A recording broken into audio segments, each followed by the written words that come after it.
We're all looking for something, but Scripture gives us a really good baseline of place to start. So today, we're going to walk through Proverbs chapter 1. That's where we're going to spend our time. I find this kind of comical. One of the things that I work on in speaking, presenting information, is sometimes when I get excited, I talk really, really fast. And I am trying to slow down, but what I find really comical, the very first song on the praise and worship list that is staring at me is Not in a Hurry. And so I'm sitting and looking at this, you're right, I'm not in a hurry. I don't have anything in the crock pot. We're going to make a salad when we get home. So if you've got something in the crock pot, I hope you got it on a slow cooker, because we're not going to be in a hurry.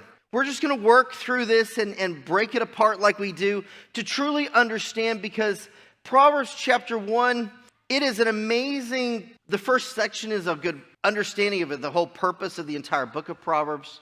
And then we start understanding who it's written to and why. Proverbs chapter 1, verse 1 starts off with the Proverbs of Solomon, the son of David, the king of Israel. Now I have to say this. King Solomon was known as one of the most wisest men. He's listed as the wise. He had wisdom beyond his years. He was the wisest of all the kings and stuff like that. I mean, there's books written that he's done. There's things that he's collaborated, different stories that Solomon did.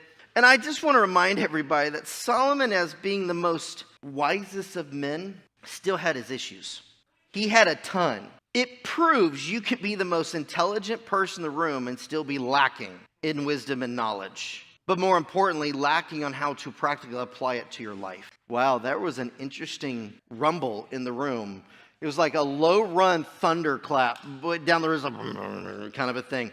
But it's true. Dad used to make this statement. It's so spiritually minded, they were absolutely no earthly good. And I've said this in conferences. I've said it here.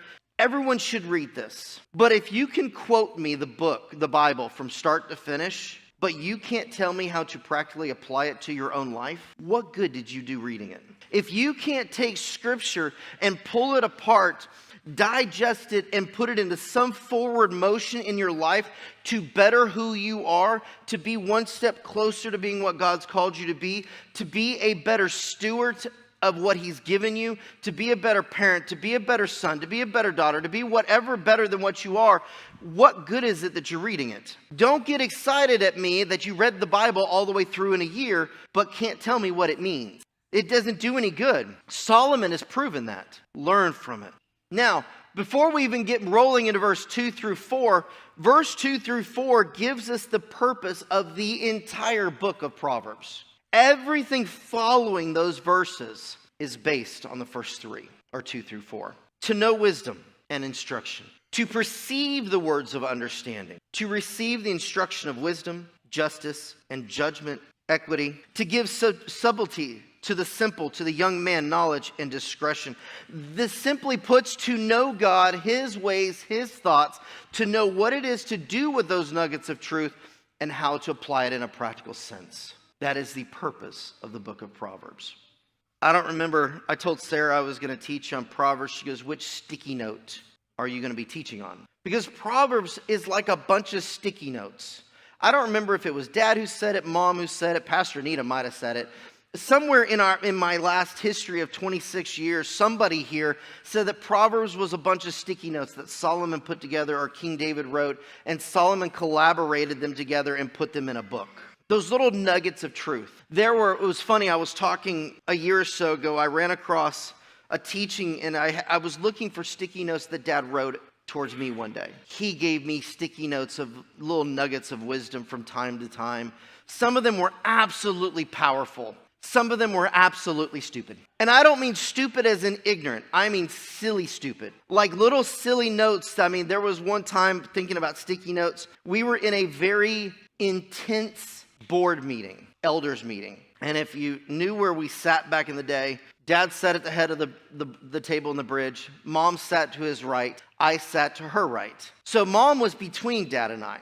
Well, when Dad and I would get in the habit of passing sticky notes, because we pass notes in class, y'all. At one point, he said something, I disagreed with him, but I didn't say it out loud. My subtitles on my face said I disagree with him. And he passed a sticky note past Mom to me that said, don't look at me in that tone of voice. Or don't look at me in that tone of voice. I wrote a reply back. Said, I love you, but I don't agree with you. I'm sorry my subtitle's wrong, kind of thing. I passed it back through Mom. So Mom is the middle ground here. And finally she goes, do you want me to move? And me and Dad both went, no, this is fun. Because it went back and forth 3 or 4 times. She's like, please, y'all. You know, and some of those sticky notes we didn't keep. Some of them I kept. Because there were pieces of information I knew I was going to need. Some of those I have lost over the years.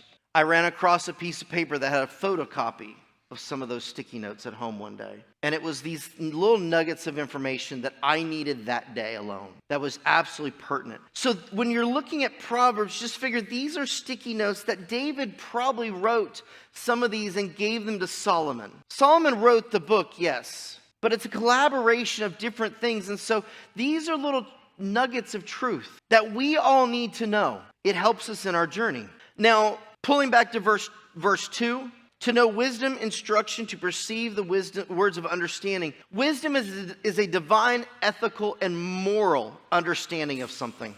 It is all three: divine, ethical, and spiritual understanding. When you're looking for wisdom, knowledge is sometimes just a bunch of facts, a bunch of things. We all have useless knowledge running through our head of things that we probably will never put into any practical sense. I can tell you some of the songs we do and how long they are and how many seconds they are, and which, back when we did CDs, which number there was on there, and you know, how, the countdown of it. Some of that is useless now. Wisdom is taking knowledge and knowing how to apply it at the right time and space. So wisdom is a divine, ethical, and spiritual understanding. To know wisdom, to know God's thoughts, his patterns. To know instruction. No one likes the definition of this word. Discipline, correction.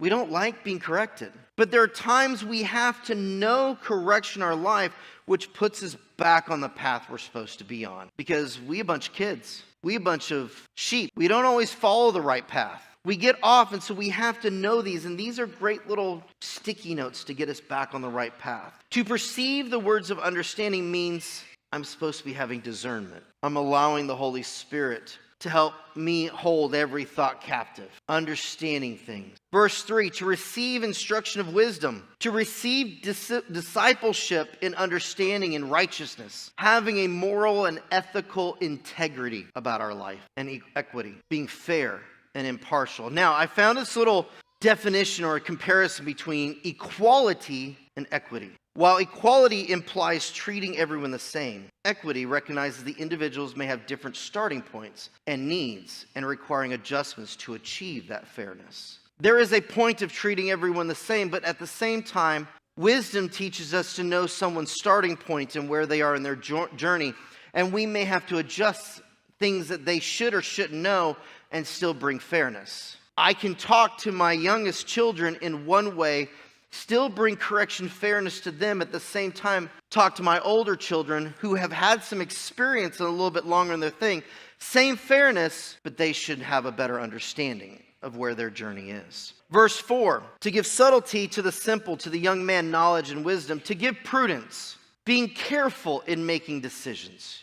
We're not rushing to things. We're not jumping to conclusions. We're waiting to get all the information in about any and all decisions we make. But at the same time, giving prudence, being careful in making decisions when it comes to those that are immature or easily misled. Simple-minded means to be easily misled, immature. To the youth, we understand the biblical facts and careful judgment to teach them discernment, teaching them how to make good decisions. Now, unfortunately, the youth of our day think they know it all. They have social media that has taught them everything they need to know about how to act, how to interact, and that is our responsibility to teach them that that is not accurate.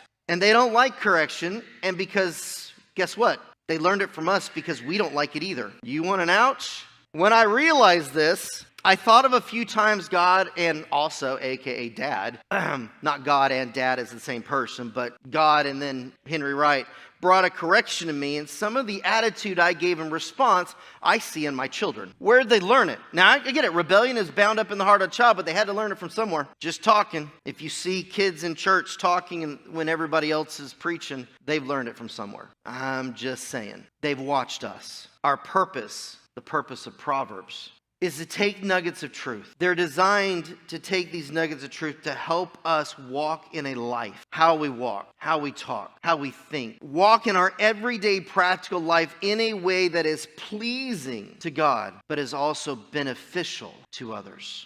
That's the one part of Proverbs I did not remember hearing growing up. 12 years ago, when I was sat down and I was told to study Proverbs, I missed that part. There's the truth. Proverbs is designed to take these nuggets of truth to help us walk our everyday life, to live a life that is pleasing to God the Father. But the other part of that is also to be beneficial to the people around us. Verse 5, a wise man will hear and will increase learning. A man of understanding shall attain unto wise counsel.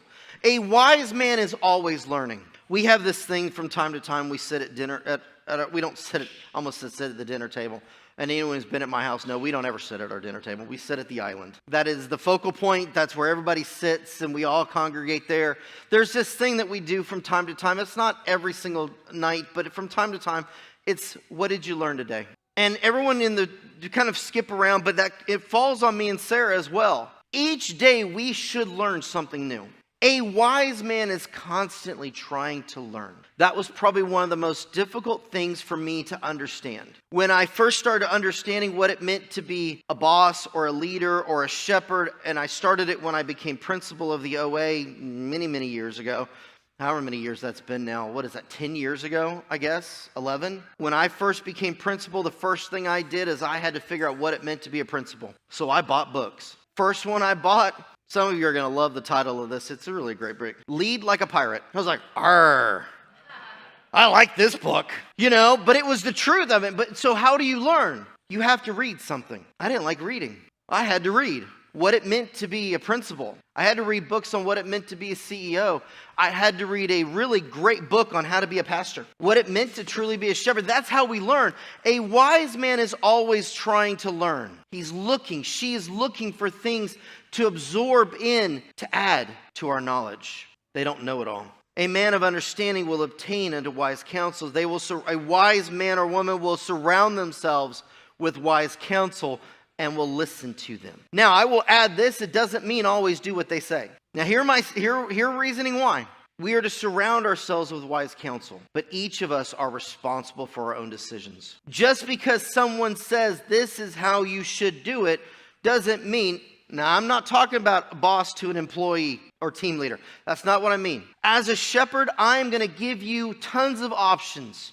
When you come sit in my office and you say, listen, Pastor Scott or Pastor Don or Pastor Sarah or Pastor Benny, Pastor John, Scott, I'm struggling with these things. We're going to give you options.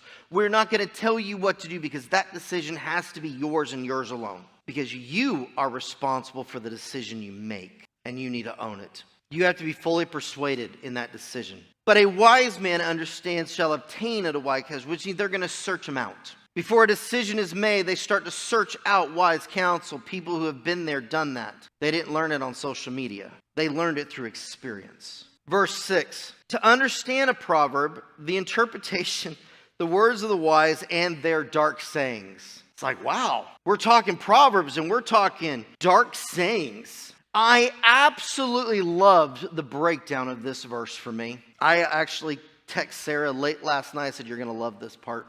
A wise man works to understand the wise nuggets of truth, to understand a proverb, those little nuggets of truth, the parables that are used, the stories, the different things that we tell you about our life. When we come up here on Friday nights and Sundays and we're giving you stories and examples and through even song, your responsibility is to pull the nuggets of truth from those and be able to understand the parables of how that applies to your life and to understand the interpretation of said parable. It is the definition of interpretation that got me. It was not what I expected it to say. And this opens up a whole new world on how to teach. Understand the interpretation comes back to two words, satire and tauntings. I was like, ooh, this is like right up my alley. What that means in modern day? Sarcasm. I can hear Sarah giggling going, yay! Because in our household, sarcasm is like a second language. Sarcasm. Elijah, the prophet Elijah, used tauntings and sarcasm and satire against the prophets of Baal, saying, what, is your God sleeping? To prod somebody, to taunt them into action. Now, You can take that two ways. There are certain areas in the scripture you're not supposed to stir people to wrath. It says as a parent, don't taunt your children to cause them to sin. As a shepherd, guess what I get to do? I get to prod and poke to get you to make a decision. I may taunt. I may use sarcasm. Because, when you're expecting an amen, well, didn't expect that. That's a sarcasm. Satire. Irony. One of the other words for interpretation is enigmas. I like this word. Because when I say the definition of enigma, there's a handful of us that are going to smile. Because it talks about understanding the mysteries that are listed in the Bible. The mysteries that come out of parables. The mysteries that come out of stories. The enigma. Understand the interpretation. It is our responsibility. A wise man or woman works to understand the reasoning behind a parable and behind a story. You just don't automatically take it as an offense if it comes as a taunting or satire, because you know who's delivering it. Verse 7. This is the verse we all quote. The fear of the Lord is the beginning of knowledge, but fools despise wisdom and instruction. The awe and respect of the Lord is the beginning or the start of our journey into kingdom knowledge, not book knowledge. That's the difference of taking this book and having the collection of facts it has in it and it becoming something useful is our awe and respect of who the author was, the things that happened. Having our understanding of how valuable this book is and the words and the proverbs and the sayings and the stories and the examples in this book for our example. So we don't walk in some of the ways. One of the stories that we grow up hearing is Jonah. What is this book of Jonah about? It's the story, he's supposed to be going to Nineveh and he's supposed to be teaching. But he turns his back, he doesn't do what God says for him. He goes on a boat and what happens? He gets swallowed up and gets dumped in Nineveh. How many of us didn't learn from that example? I told you. How many of us did not learn from that and we still didn't do what God told us to do and we found ourselves struggling? We found ourselves literally drowning. See, everybody looks and thinks that the punishment was the whale. No, the circumstances of Jonah. He got thrown overboard in a storm by the people in the ship who blamed him for it. The storm was the punishment. The whale took him where he was supposed to go. How many of us have disobeyed God, not respected the examples and wisdom that we learned in the parables and the stories, and we got thrown overboard in a storm of our life, and the waves came up and the storm kept happening, and we got thrown overboard, and we were honestly drowning in our situation. And what happened? God brought somebody else that it was stinky, nasty, ugly, it was dark, it was decrepit, but he dumped us exactly where we're supposed to go. The whale wasn't the punishment, the whale was the saving factor of it. But we've all been there.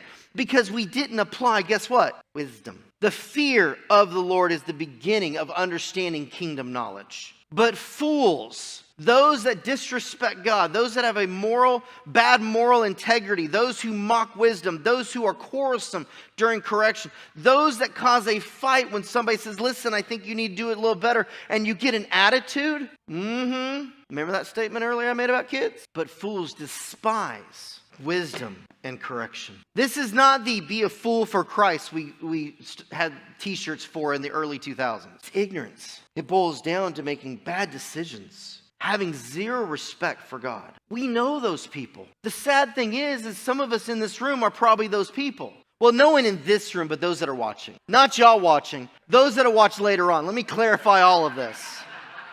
But we've all been there. We've been quarrelsome with God when he's brought us a correction. We've argued with him. We fought with the correction. We fought against the discipline. When he said, listen, I just need you to turn a little ways. I just need you to make a small adjustment in your life and you'll be fine.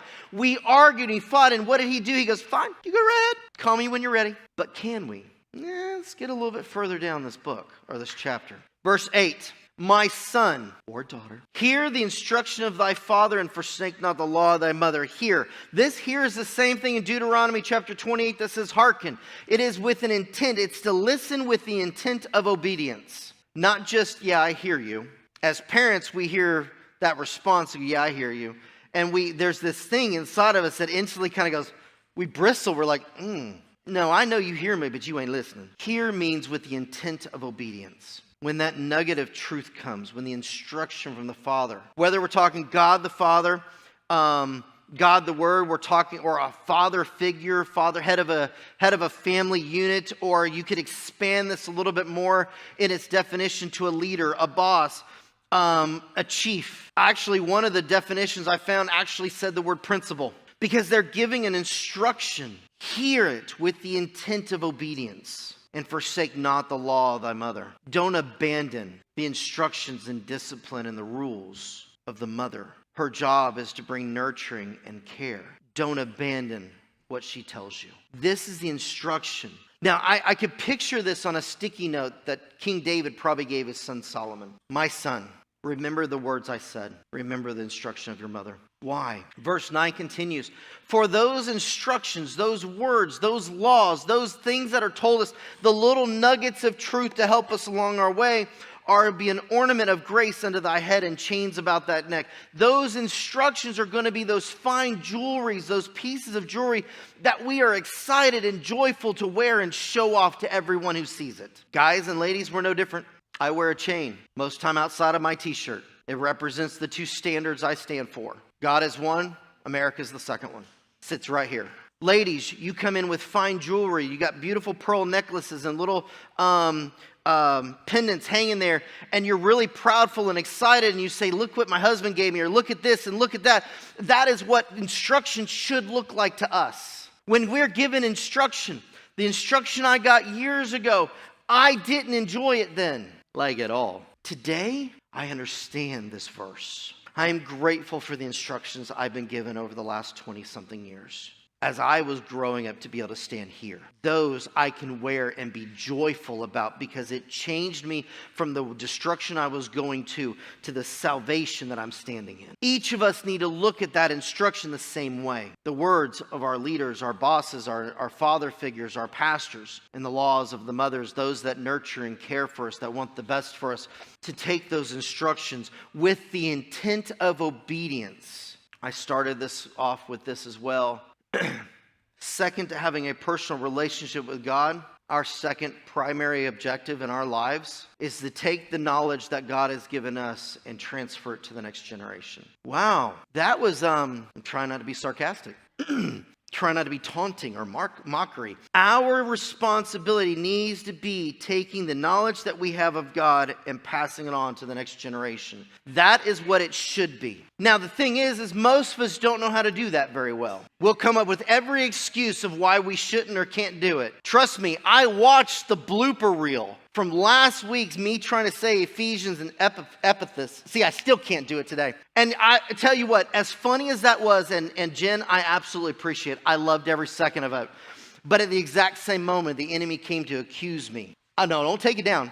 I shared it out 2 or 3 times. I keep it rolling. But we use those excuses. But here's the thing.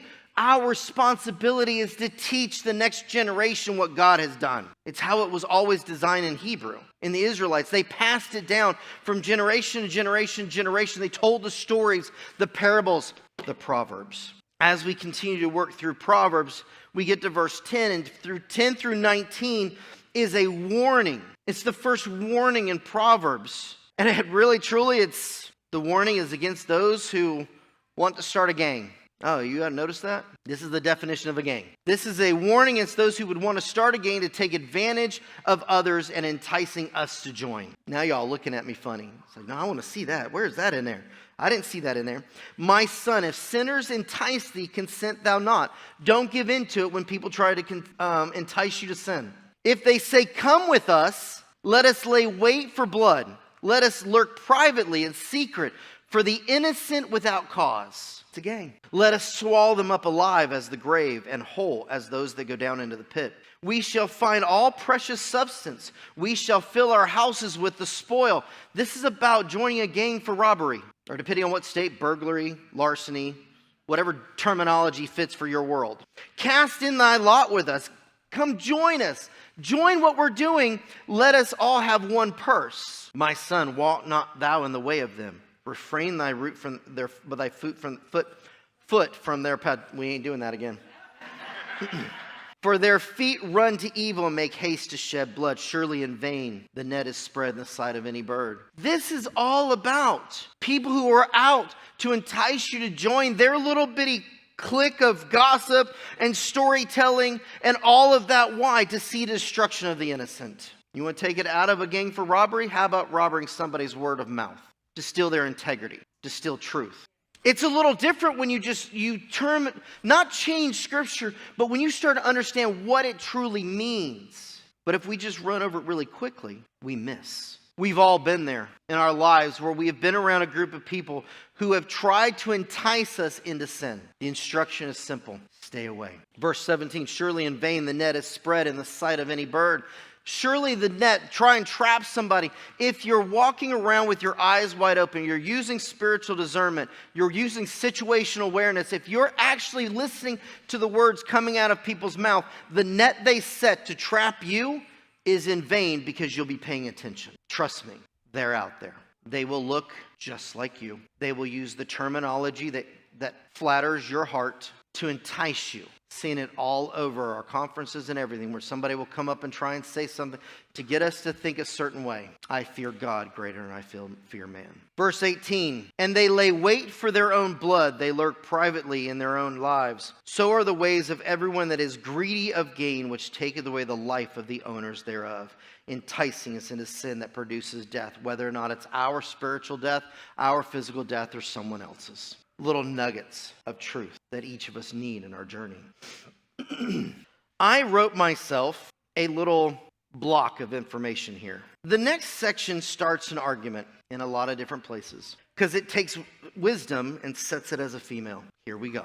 So I'm going to just I'm going to throw that net really wide because explaining that in detail, we could be here honestly all day long. And it's not the focus of this morning. Some have shown that why they put wisdom as a female characteristic here in Proverbs is to show the importance of women and how they are full of wisdom. Some other commentaries have said that it brings a contrast to the notion that women are less important or less perceptive than men. We're going to cover all the bases this morning. Others commentaries have stated it shows the both masculine and feminine characteristics, the character traits of God's character. The actual Hebrew word for wisdom in Proverbs is written as a feminine state. Others, one commentary I read, which leaned more to where I'm going this morning, is since this was written to Solomon as a son, the little nuggets of truth, or how he wrote it. Wisdom should be pursued as men should pursue their wives. You heard I said should. This is the instruction we start to learn.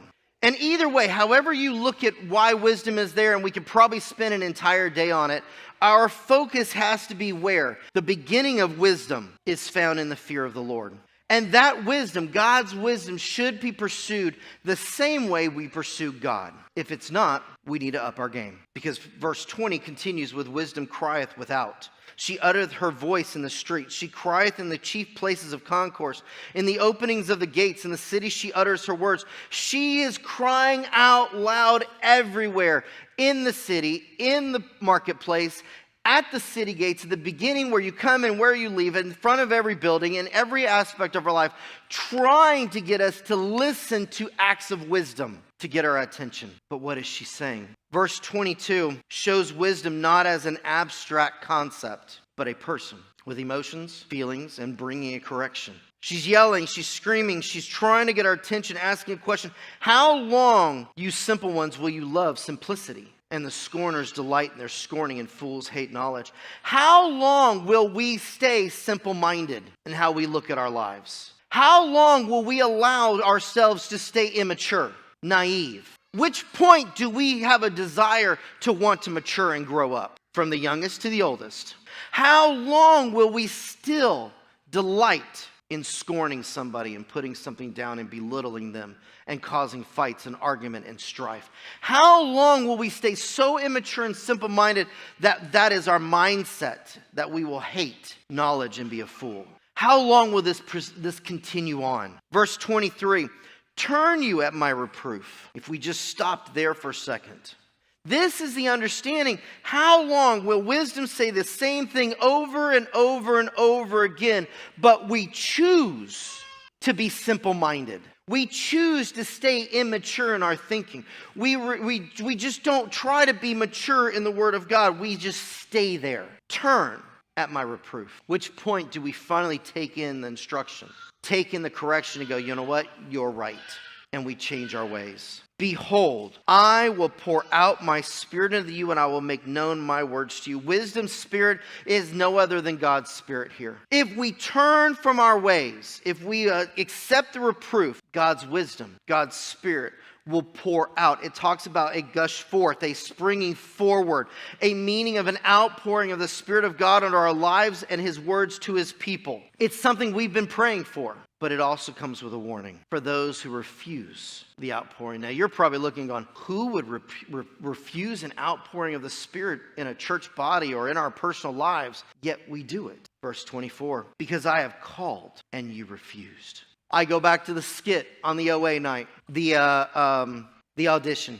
Do we really want to ponder how many times God has called us and we refuse to answer? Do we really want to ponder how long God has called us forth in a reproof and a correction, yet we turned our back at the correction because we liked where we were? We didn't want to change. Well, the change, it would have been difficult, Lord, but I'm used to this. But that means it would have been, if I changed, it would have cost me too much. Because I have called and you refused, I have stretched out my hand and no man regarded, which means no one answered the call. Ignored the outstretched arm of the Lord. I picture this being in a pit, okay, I have a few movies that I like. They're silly, stupid movies, but one of them has to do with quicksand. And I'm not even going to tell you the movie, we're just going to talk. They fall into quicksand and they're like, hey, he throws them something to be able to grab to pull himself out of the quicksand, but it happens to be a snake. And he's like, no, I'm not grabbing that, but I'm trying to save your life. I'll die. I'm not grabbing the snake, dude. But it'll save you. Don't matter. I will die in the quicksand before I touch a snake. And he gets frustrated, he finds a branch, sticks it out for him, and he saves him. But here's the understanding. How many times have we been stuck in a pit? We've been drowning in our own junk, in our own circumstances, like Peter, who was walking on the water, got his eyes off of God, started paying attention to the storm, started going underneath it. How many times has God reached forth His hand for us, and we've refused to grab it because it meant we had to walk away from our own pride? But you have set it not all my counsel, ignored it, said it wasn't worth, and would none of my reproof, which means we didn't listen. We didn't take it in. We didn't accept it when it was time.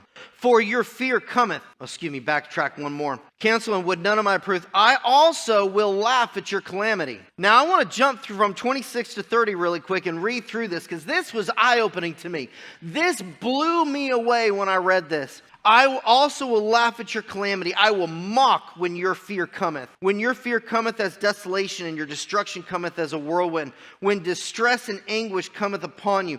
Then shall they call upon me, but I will not answer. There's a scripture that says, call upon the Lord while he can be, seek the Lord while he can be found. I considered that when the world became a little difficult, at some point, if we refuse God's counsel, if we refuse wisdom. For those that are uncomfortable me using that, we'll just say wisdom. We'll keep it with the scripture. Is it possible that there may be a time if we've neglected and we've ignored correction so long that God just kind of goes and steps away? They shall call upon me, but I will not answer. They shall seek me early, but they shall not find me. For they that hated knowledge did not choose the fear of the Lord. They would none of my counsel. They despised all my reproof. There are consequences for ignoring the wisdom of God. There's consequences. When wisdom comes as a correction and tries to help change a direction and get you where you need to go, it laughs at your distress. It mocks when dread comes. Fear brings waste. Destruction is a whirlwind. The destruction after a tornado is absolutely devastating. But when we walk away from wisdom, this is what it looks like. Tribulation and stress come in distress and anguish. And we won't be able to find wisdom when we need it because we've ignored it for too long. Verse 31, therefore shall they eat of the fruit of their own way and be filled with their own devices. You reap what you sow. Romans chapter 1 verse 28 says, and even as they did not like to retain God in their knowledge, God gave them over to a reprobate mind to do those things which are not covenant. They ignored God. And he said, fine, do what you want to do. Being filled with all unrighteousness, fornication, wickedness, covetousness, maliciousness, full of envy, murder, debate, deceit, malignity, whisperers, backbiters, haters of God, despiteful, proud, boasters, inventor of evil things, disobedient to parents, without understanding, covenant breakers, without natural affection, implacable, unmerciful, who knowing the judgment of God, that they which commit such things are worthy of not only those that do it, but those that have pleasure in those that actually do it. God goes, I've tried. I've given you instruction. I've given you correction. I've tried to give you these little nuggets of truth. I have tried to give you instruction. I have loaded you down with sticky notes. I have loaded you down with memos. I've emailed, I've texted, I've called. I've done all those things, yet you've refused to listen. So guess what I'm going to do? You're on your own. Have fun with it. I look at the condition of the world we live in right now, and God just sitting in the back going, well, I'm glad there's a remnant preserving. I'm waiting. Verse 33. Oh wait, I skipped something. 32. We're going to get there. For the turning away of the simple shall slay them, and the prosperity of fools shall destroy them. The act of turning away, the apostasy, the abandoning what they've learned. They've turned their back on the laws and the instruction of their father and their mother. They've completely been aposticated. Will be their downfall. The knowledge they were looking for will be actually what could have saved them. They won't find. And the prosperity that they gained while being foolish in sin will cause them to wander alike in the desert. What happened to the Israelites wandering in the desert? They never made it to the promised land they were hunting for. Verse 33, but whoso hearken unto me shall dwell safely and shall be quiet from the fear of evil. Those that listen with the intent and action of obedience will dwell. That dwell means to settle down permanently. It's not like you're still living in a tent. You're not moving from point to point. You are planting roots where? In the presence of God, because you had the fear of the Lord. And you have been completely, it's the angels of the Lord encamped round about them. And it was quiet, which means you're at ease, at peace. You rest securely because of the fear of the Lord, because you hearkened unto the voice. You with the intent of obedience shall dwell safely and be quiet from the fear of the Lord. And that fear of evil means from the dread and terror of evil, and in sub little parentheses, it was harm and injury. It was one of the first times I noticed that it wasn't just evil like evil people. It's listed as harm and injury. So now I have to work backwards on those couple verses. If listening to the word, if those who hearken unto me shall dwell safely and shall be quiet from the fear of evil, who will settle down, they'll be at peace, they'll rest securely, they won't have dread of harm and injury. I have to work backwards, saying that if I'm not resting peacefully, if I'm finding myself constantly being harmed or finding myself in an injury, whether it's spiritual body, then somewhere I'm not listening to the wisdom of God. If it works one way, it works the other way. I have to now look at something. Each of us, when we start looking at our life, if we're not resting securely and peacefully, then where did I miss God in my life? Where did I miss, where's that sticky note of some piece of the puzzle that's keeping me from harm and injury because I'm not following wisdom somewhere? Was there somewhere I rejected God's arm to save me? Was there somewhere the presence of the Lord showed up into my life, whether at church, at home, or in my truck running down the road, that I ignored his presence and his outpouring in my life? That now I'm seeing a dread of evil and harm. See, it's a great proverb. We stop at the fear of the Lord as the beginning of wisdom. We're like, yes, I'm excited. And really that's where we stop. But there comes a warning for those that don't, because that's also important to know. Because we have to know the consequences if we ignore God. We are here. We all came here looking for roots of disease and understanding blocks to healing. For the majority of us, we came to Hope of the Generations Church originally. Some of you walked in the door because you met Henry Wright and you fell in love with him and you just couldn't miss it.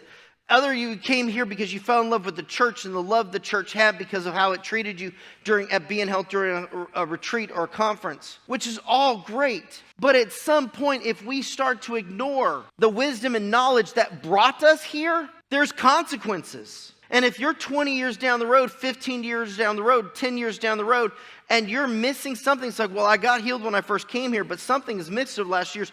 Maybe you need to go back to the sticky notes. Where's the jewelry of instruction and correction that you at one point said, you know what, it was really great. I understood rejection, what it did to my life, and I was able to walk in this without any fear and without any pain. And over the last 6 months, you start walking with rejection and fear and pain. You go, I don't know why I'm hurting again. You took the jewelry off of the instruction, you put it in a jewelry box, closed it down, it's got dust on it. Because you didn't go back to it.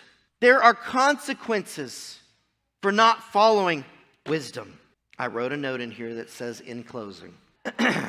So I'd give everyone a chance to know where I'm going, as I'm still looking at the first song saying not in a hurry. If you continue in Proverbs chapter 2 for just a smidgen, my son, this will be a long sticky note. If thou wilt receive my words and hide my commandments with thee, that should read within. It doesn't mean grab the commandments and you hold on to them and you just kind of put them over here.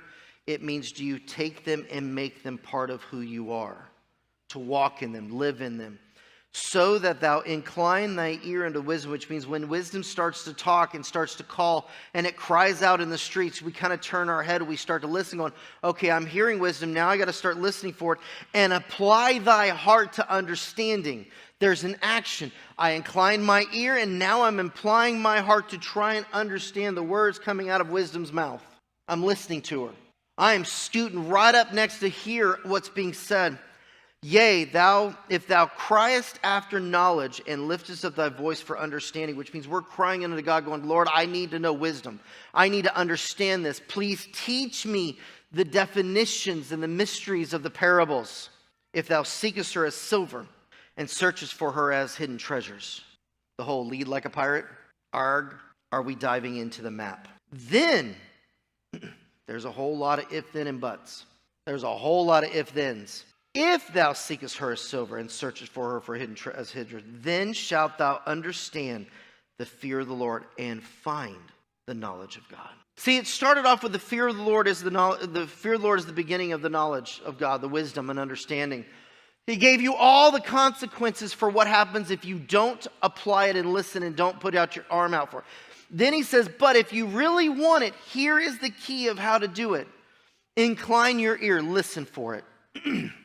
When the wise counsel starts to talk, shut your mouth and listen. When your parents start to talk, shut your mouth and listen. When your boss or your team leader starts to talk, shut your mouth and listen. Don't go, yeah, but. That's a whole nother teaching. Crieth after knowledge. Lord, I need to know how to do this. I need to understand this. And I lifted my voice for understanding. Teach me how to walk in your ways. Thou seekest her as silver did not mean nearly as much to me until, what was it? I'm looking at Pastor Benny and Pastor Don, the two of you. I remember us having a conversation.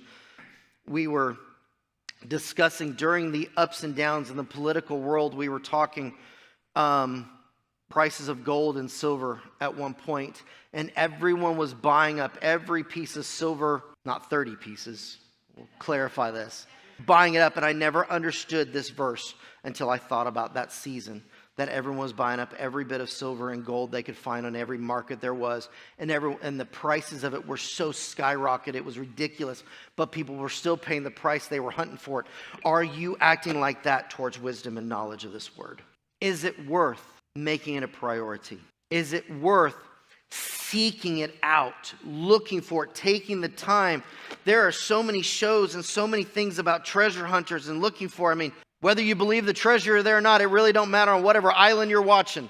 It doesn't matter, but everybody will go crazy searching for treasure. Back in the 80s in California, there was this guy who put out this statue horse. Anyone ever, if you know this story, great. If you don't, you're like, dude, you're old. Everyone bought into this story of this horse. It was a treasure find all over the state of California. And it had little bitty clues. And after you got to this clue, it gave you another clue, because there's always another clue. And you were supposed to find this horse somewhere that you didn't cross over to somebody else's property. It wasn't illegal, all that kind of stuff. And if you found the horse and called out, you won like a couple $1 million kind of thing. People spent $3 and $4 million trying to find a horse for $1 million. And you know why I know that? We didn't spend that kind of money, but my dad had that in the house. The treasure map was on the wall, pinpoints of the clues. Growing up, not Henry Wright, my adopted dad. There was an entire wall dedicated to this treasure hunt. We drove in the desert for days trying to find this funky looking cactus in California. There's a reason that should be funny to some of y'all. They don't exist. But I don't remember seeing that many scriptures on the wall. What treasure are you hunting for? What treasure are you spending your time seeking for? Is it the wisdom and knowledge of God?